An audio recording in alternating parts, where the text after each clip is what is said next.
Family and friends নিয়ে এখানে এসে থাকি।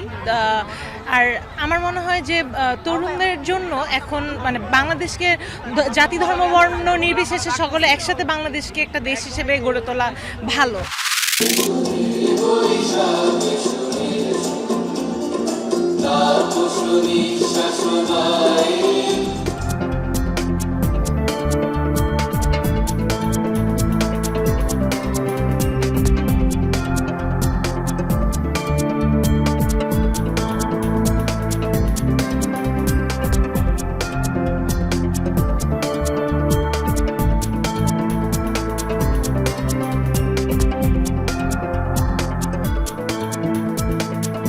যত নেগেটিভিটি আছে সব যাতে দূর হয়ে যায়, আমরা যাতে নতুনভাবে শুরু করতে পারি। পহেলা বৈশাখটা আমাদের একটা জাতীয় ফেস্টিভ্যাল এবং এটা আসলে আমাদেরও মানে সব সময় পালন করা উচিত, কারণ আমাদের যে কালচার, আমাদের সংস্কৃতি, তাহলে আমরা ভুলে যাব।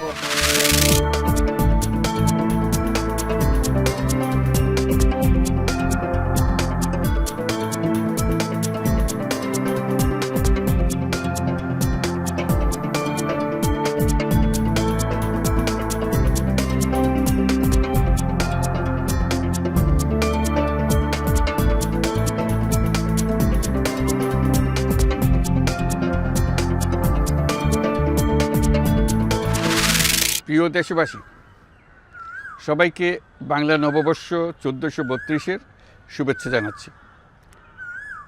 শুভ নববর্ষ।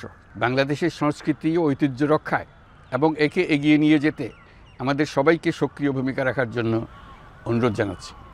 আমাদের এইসব ঐতিহ্য যেন আমাদের নিজেদের মধ্যে সীমাবদ্ধ না থাকে, আমাদের সংস্কৃতি যেন আমরা ছড়িয়ে দিতে পারি বিশ্বের দরবারে। বছরের এই দিনটিতে আমরা সুযোগ পাই আমাদের সুদীর্ঘ ঐতিহ্যকে নতুনভাবে নতুন প্রজন্মের কাছে উৎসবমুখর পরিবেশে তুলে ধরতে। পহেলা বৈশাখ সম্প্রীতির দিন, মহামিলনের দিন, আজ সবাইকে আপন করে নেওয়ার দিন। এবারের নববর্ষ নতুন বাংলাদেশের প্রথম নববর্ষ।